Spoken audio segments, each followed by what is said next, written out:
हम सभी लोगों में एक बहुत अच्छी चीज़ है जो कॉमन है। वो ये कि हम हमेशा एक राइट अपॉर्चुनिटी की तलाश में रहते हैं, राइट अपॉर्चुनिटी के लिए ओपन रहते हैं। मगर किसी भी अपॉर्चुनिटी में हम कितने सक्सेसफुल होंगे या नहीं होंगे, वो इस बात पे डिपेंड करता है कि हम किस कैटेगरी में आते हैं। देखिए, किसी भी इंडस्ट्री में ना 2 तरह के लोग होते हैं, 2 तरह की पर्सनैलिटीज़ होती हैं किसी भी इंडस्ट्री में। एक पर्सन होता है जनरलिस्ट और एक पर्सन होता है स्पेशलिस्ट।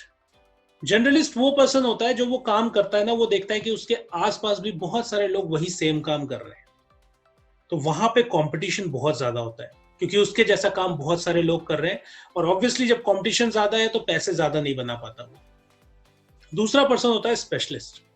और जब भी एक स्पेशलिस्ट की बात होती है तो मेरे दिमाग में एक एग्जाम्पल आता है कई बार। अगर मैं आप लोगों से भी पूछूं कि आप इंडिया के सबसे फेमस शेफ का नाम बताइए तो 90% से ज्यादा चांसेस हैं कि आप मिस्टर संजीव कपूर का नाम लेंगे। अब वो कोई ऐसा काम नहीं कर रहे जो बहुत यूनिक है, जो कुछ बहुत डिफरेंट है। बहुत सारे शेफ है हमारी हमारी कंट्री में और वो लोग स्ट्रगल कर रहे हैं। मगर मिस्टर संजीव कपूर एक अब इंडिविजुअल नहीं है, वो एक ब्रांड बन गए हैं। और वो ब्रांड अगर किसी भी प्रोडक्ट के साथ लग जाता है तो वो प्रोडक्ट बहुत अच्छे खासे प्राइस में मार्केट में बिकता है। इसका मतलब क्या है कि किसी भी इंडस्ट्री में आप उठा के देख लीजिए कि स्पेशलिस्ट जो है बहुत ही सिलेक्टेड लोग होते हैं जो स्पेशलिस्ट होते हैं। और जब आप स्पेशलिस्ट कैटेगरी में होते हैं तो कंपटीशन बहुत ही कम होता है। और जब कंपटीशन कम होता है तो वहां पे आप पैसे बहुत सारे कमा सकते हैं। आपके पास अर्निंग के चांसेस बहुत ज्यादा बढ़ जाते हैं। तो जब तक आप किसी भी इंडस्ट्री में, किसी भी फील्ड में जनरलिस्ट बन के काम करेंगे, आप हमेशा देखेंगे कि आपके आसपास कंपटीशन बहुत सारा है और आप स्ट्रगल कर रहे होंगे ज्यादा पैसे अर्न करने में।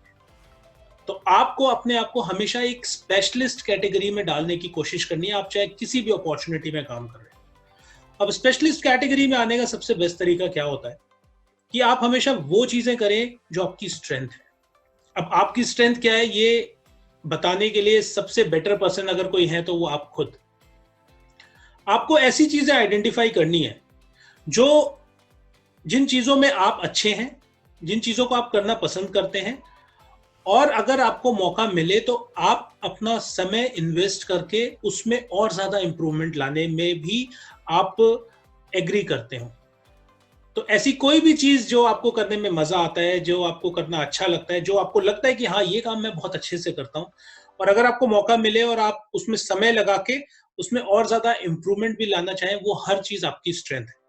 और जब जब आप अपने स्ट्रेंथ पे काम करेंगे आप उस पर्टिकुलर फील्ड में स्पेशलिस्ट बन सकते हैं। और जब आप किसी भी फील्ड में स्पेशलिस्ट बनेंगे तो वहां से आप अपनी अर्निंग को बढ़ा सकते हैं। इसका मतलब कि जो अपॉर्चुनिटी आप ढूंढ रहे हैं वो अपॉर्चुनिटी आपके अंदर ही है।